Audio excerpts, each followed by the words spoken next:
गिबियाव जोंनि बिटिआर सरकारनि जानानै आं साफ्रोमबो जोंनि बर' मिडियानि जोंनि मावथि लोगो नोंथांमोनखौ हामबाय होनदों। बे समाव नोंथांमोना जोंनि जा प्रेस मिट बेवहाय बाहागो लाफैनायनि थाखाय गुबैयै मैया जोंनि आसाम सरकारजों क्ल'ज वाइज प्रग्रेस आपडेट खालामनायनि सोमोन्दै 2020 मायथाइनि 27 जानुवारियाव जा जोंनि मेम'रेन्डाम अफ सेटेलमेन्ट साइन्ड मोनसे एकर्ड दङमोन, बेनि सोमोन्दै जों क्ल'ज वाइज प्रग्रेस आपडेट खालामनायनि सावरायलायदोंमोन। बे सावरायलायनाया भेरि भेरि पजिटिभ आरो बेखौनो दिनै रायजो राजाफोरनि जा मोनथिनो लुबैबाय थानाय बेखौ जोङो दिनै नोंथांमोननि मिडियानि गेजेरजों बा प्रेस मिटनि गेजेरजों फकास खालामनो नागिरदों। गुबै खोन्थाया बेखौ लानानैनो गोबां जोंनि पलिटिसियानफ्रा अपोजिसन पार्टिनि मानसिफ्रा जोंखौ क्रिटिक्स खालामगासिनो दङ। स्वाभाबिक खालामनाया, खिन्थु टेकनिकेलि जों माबायदि प्रब्लेमाव दङ बेखौ जों साफ्रोमबो रायजो राजायानो हमदांनो हादों। कभिडनि थाखाय बोसोरसेखौथ' जों दांनोनो हाखायाखिसै, बाखिया टेकनिकेल प्रब्लेम माखासे दंबावो। गासैबो क्ल'जफोरखौ इमिडियेटलि माबा खालामनो हानाया, मावफुंनो हानाया गोरलै खोन्था नङा। बेनि थाखायनो डिले जालांदों। खिन्थु गभर्नमेन्ट अफ आसामा गभर्नमेन्ट अफ इन्डियानि बिथोन बायदियै खोब खम समनि गेजेरावनो गासैबो क्ल'जफोरखौ मावफुंनायनि थाखाय बिथोन हरदों आरो बेखौ जोंनो हम मिनिस्ट्रिया बिथोन हरनायखौ मानव गेदेर चिफ मिनिस्टारा दिनै सावरायनायनि गेजेरजों जोंनो फोरमायनानै होदों आरो बावैसोनो बिनि सायावहाय हम मिनिस्टाराबो नायबिजिरगोन होननानै फोरमायहरदों होननानै चिफ मिनिस्टारा बुंदों। जायखिजाया मैया जोंनि जा सावरायनाय, बे सावरायनायनि गेजेरजों आं बेखौसो बुंनो नागिरदों। आसाम गभर्नमेन्टआ खोब पजिटिभलि नैबे जि 60टा सिट जोंनि क्ल'जआव लिरखानाय बायदियै होनाय दङमोन, बेखौ होनो थाखाय राजि जाबाय। आरो बेवहाय ओरैबायदि लिरदों, government of Assam to government of India include in the constitutional amendment 125/2019 bill in the upcoming parliament session, proportion of seats reserved shall be maintained as per current ratio. माने जोंनियावहाय जेरै कारेन्ट रेशियोफोर दङ, हमनानै ला आउट अफ 40 बेसेबां ST seat दंमोन, बेसेबां general seat, ओमफ्राय अपेन सिट, बेफोरबायदि, ओमफ्राय बाखि साद'आ नमिनेटेड, बे एखे सिस्टेमैनो 60टा सिटआबो जालांगोन। बेवहाय खुनु गोनो गोथोनि बाथ्रा गैया। बेनिफ्राय बे 60टा सिटखौ गहपुरसिम, दिनैनि जोंनि लखिमपुर जिल्लानि जा नांजाबनाय सिमलगुरिसिम दाजाबदेरनानै 60टा सिटखौ दानाय जागोन होननानै मैयानि सावरायनायनि गेजेरजों कनफार्म खालामनाय जादों बा फाइनेल खालामनाय जादों। आरो बेनि गेजेरावनो दा जोंनियावहाय जे दाखालि आसाम गभर्नमेन्टआ गहपुरसिम जोंनो 60टा भिलेजफोरखौ डिक्लेयार खालामनानै गालांबाय एक्सटेनसननि थाखाय, बेनि नटिफिकेसनखौ आगष्टनि नैबे फैगौ दाननि आगष्टनि सिगांनो नटिफिकेसनखौ होगोन होननानै आसाम गभर्नमेन्टआ मैया बाथ्रा होबाय। बाखि जेसेबां गामिफोर हाबनो गोनां दंबावो, जेरै बे 60टा रेभिनिउ एन्ड माखासे फरेस्ट भिलेजेसफोर, गोजाम रेभिनिउ भिलेज आरो गोजाम फरेस्ट भिलेजफोर, बे 60टाखौ डिक्लेयार होनायजों लोगोसे जोंनि सनितपुर जिल्ला आरो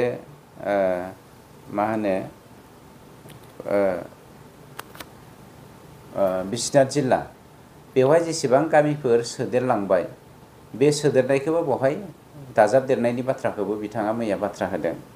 रिमेनिं जोंनियावहाय जेसेबां गामिफोर हाबबावनो गोनां दं, फरेस्ट भिलेजफोर, सनितपुराव 1933, बिश्वनाथाव 5879, बेफोर गामिफोरखौबो इमिडियेटलि चिफ मिनिस्टारा मोनसे बिथोन होदों मोननै जिल्लानि जिल्ला बेंगिरिफोरजों लोगोसे डिपार्टमेन्टनि जा मा होनो अफिसारफोर जोंनि मानव गेदेर इउजि ब्रह्म बिथांनि दैदेननाय आरो मानव गेदेर प्रमद बर' बिथांनि दैदेननायाव बे खामानिखौ मावफुंनाय जाथों होननानै बिथाङा मास मोननैनि गेजेरावनो फोजोबनायनि बाथ्राखौ होदों। गतिके जों आसा खालामदों अफिसारफ्राबो जोंखौ बे बेलायावहाय आगोल जेरै सापर्ट खालामगोन बिदिनो खालामदों बिदिनो खालामगोन होननानै। 3 नाम्बारावहाय BKWSC नि जा गामिफोर बे गामिफोरखौ दिनैसिमबो थि खालामनाय जायाखैमोन।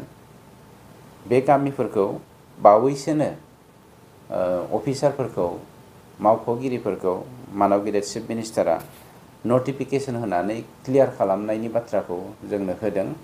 नंखायनो BKWSC नि सिङाव थानाय जेसेबां बर' गामिफोर दङ बै गामिफोरनि डेभेलपमेन्टखौ बा जौगाथायखौ मावफुंनो थाखाय बर' गामिफोरनि नटिफिकेसनखौ बावैसोनो होनाय जागोन बेखौ बिथाङा एसुरेन्स होदों आरो बे बुस्थुखौ जोङो गोरलैयैनो मावफुंनायनि गेजेरजों बावैसोनो मोननो हासिगोन होननानै जोंनि नोंथांमोननि मिडियानि गेजेरजों फोसावनाय जादों। 4 नाम्बारावहाय कार्बि आंलंआवहाय थानाय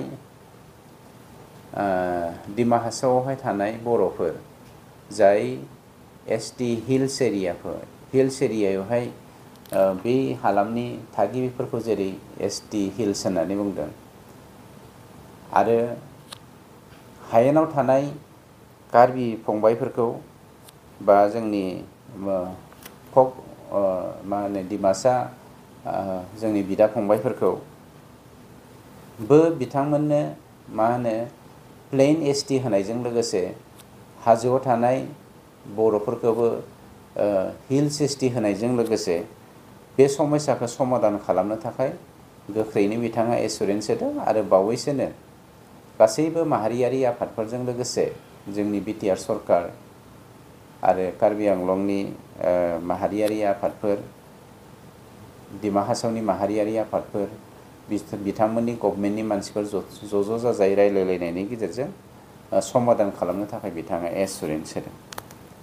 बयनिख्रुइ देरसिन मोनसे बा गेदेरथार मोनसे खोथाया जादों आसाम सरकारा जोंनि 2020 मायथाइनि 27 जानुवारिनि जा एकर्ड थामथि बर' एकर्ड बे एकर्डखौ सोमोन्दो लाखिनानै बर'फोरनि सोलोंथाइनि जेंनाखौ सुफुंनायनि थाखाय बे फैगौ आगस्टनि सिगांनो चिफ मिनिस्टारा गंजि कलेजखौ प्रभिन्सियेलाइज खालामनायनि बाथ्राखौ होबाय। लोगोसे जोंनियाव बेसेबां प्राइमारि स्कुलफोर दं, हायार सेकेन्डारि स्कुलफोर दङ, मिडिल स्कुलफोर दङ आरो कलेजफोर थालांबावो रिमेनिं कलेजफोर थालांबावगोन बेफोरखौबो काउन्सिल इलेक्सननि सिगांनो प्रभिन्सियेलाइज खालामनायनि बाथ्राखौ बिथाङा होबाय। गतिके नैबे 6.3 क्लजखौबो मावफुंनायनि खामानिखौ जागायनाया अलरेडि जागायगासिनो दंखायो, मावफुंगासिनो दंखायो। गंजि कलेजखौ होग्रोनानैबो नर्म्सखौ कमप्लिटलि डिफेन्ड खालामालासेनो मा होनो गोनांथि बायदियै बबे जायगायाव स्कुलखौ गायसननाय जादोंमोन बे स्कुलफोरखौ प्रभिन्सियेलाइज खालामनायनि बाथ्राखौ आसाम गभर्नमेन्टआ दिनै जोंनो एसुरेन्स होबाय। नंखायनो जोंनाव गोबां जोंनि फोरोंगिरि हान्जाफोरा गोबां खेब जोंनि सरकारजों सावरायबाय थादों। बिथांमोना दुखु फोरमायदोंमोन जे थांना थानायनि जिउ राहा आरो दिनै बड'लेण्ड हालामनि सोलोंथाइ बिथिंखौ जौगाहोनायावहाय भेन्सार स्कुलनि फोरोंगिरि बिथांमोननि जथेस्थ' अरिहना दङ। जों बिथांमोनखौ सेलुट खालामो। जोंबो भेन्सार स्कुलाव फरायनानैनो दिनै साफा गोजौ थाखोआव दावखानो हानाय फरायसा फरायसुलि जानो हादों। बेनिखायनो जों बिथांमोनखौ सेलुट खालामो आरो बे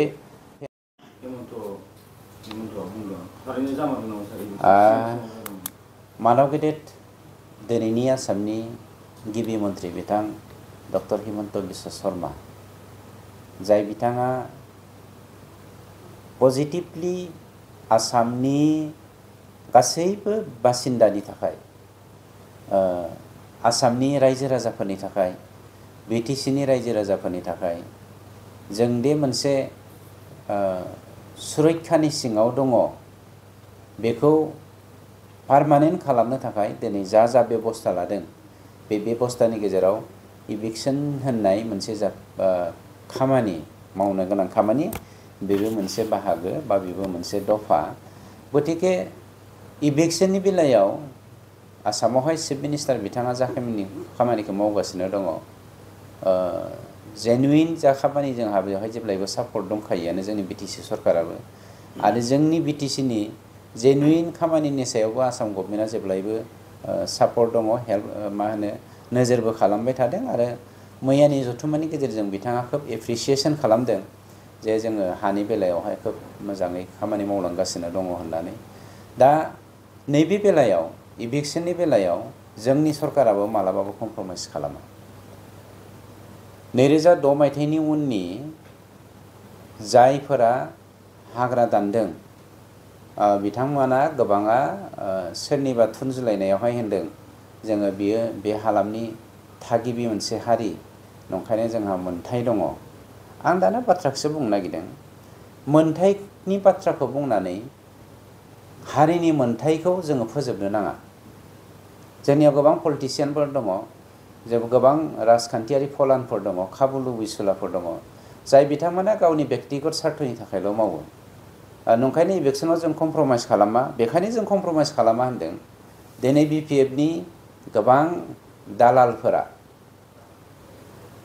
हाजार हाजार लाख लाख बिगा हाखौ दखल खालामनानै हाग्रा सिफायनानै दखल खालामनानै गावसोर गिदिर गिदिर मा होनो राबार बागान साहा बागान बानायदों।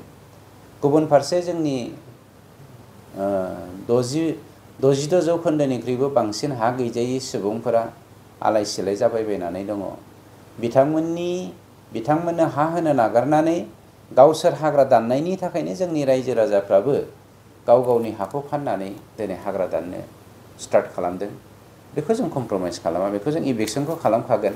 दा आं बेनिखायनो मोनसेल' खावलायदों जायफ्रा 2006 मायथाइनि 2005 मायथाइनि डिसेम्बर दाननि सिमावलागै डिसेम्बर 13 ना 31 मोनथाय आं एक्जेक्टलि 31 सिमावलागै जायफ्रा बे हादानावहाय दंहैयो बिथांमोननि थाखाय टेनसन गैया। बिथांमोना हाखौ मोनखागोन किन्तु जेराव दं बेवहायनो था। किन्तु जोंनिया गाज्रि सर'आ जादों मोनसे हाखौ सिफायखांबा बेखौ फाननानै गुबुन हाखौ दानहैयो। बेफोरबायदि दालालफ्रासो दिनै जोंनि गेजेराव दावराव खालामगासिनो दङ। आरो बे सरलपारा उल्टापानि एरियानि बाथ्रायाबो बेनो बे जोंनि चिरांनि नैबे चिरां रेन्जनि आन्दाराव हाजो सेरावहाय माखासे हाग्रा सिफायनायाबो बेनो बे बिथांमोना हा दंखायो गासैहाबो। नंखायनो जाय जायफ्रा हा दंखायो गाव गावनि हायाव फैफिननांगोन। जाय जायफ्रा हा गैया 2006 मायथाइनि उनावहाय हाग्रा सिफायनानै हाबनानै दङ बिथांमोननो जोङो हा होनायनि थाखाय बेबस्था लागोन। बिनि थाखाय नोंथांमोना टेनसन जानो नाङा। गावनि हारिखौ गावनि फिसाखौ गावनि बिदा फंबायखौ लेथेर फेथेर खालामनाया जोंनि मावनाय मोनसे एजेन्डा नङा। जों जेब्लायबो हारिनि थाखायनो खामानि मावनो आवगायबोदों।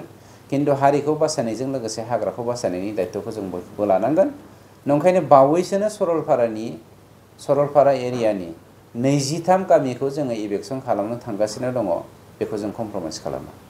बे बेलायावनो सार गोबां रायजो राजाफोर बुंनानै बर' हारिखौल' होयो गुबुन हारिखौ होया होननानै बेनो इसुआ बे माने कमनेल मोनसे इसु लानानै माखासे पलिटिसियानफ्रा आंथ' बुंगोन नाम होनानै बुङोब्ला लाजियो नङाबा आरो बुंलायगोन हैद नोंसोर मा 17 बोसोर रायखांबाय थायोब्रा होननानै बुंनानै लाजिनानै बुंनाय बायदि बिथांमोना बुंनो नागिरो। थारमाने बावहाय हारसा बर' बांगालनि खोथा गैया। जायफ्रा इनक्ल'जार बेखौ मा होनो हारिजों राननांगौ जाखो। बर' हिसाबैबाबो इनक्ल'जार, मुसलमान हिसाबैबाबो इनक्ल'जार, आदिबासि हिसाबैबाबो इनक्ल'जार, नेपालि हिसाबैबाबो इनक्ल'जारानोखा बियो। गतिके नोंथांमोना नुगोन सरलपारायाव जोङो बर'खौल' होगोन ना सावथालखौल' होगोन ना नेपालिखौल' होगोन ना राभाखौल' होगोन।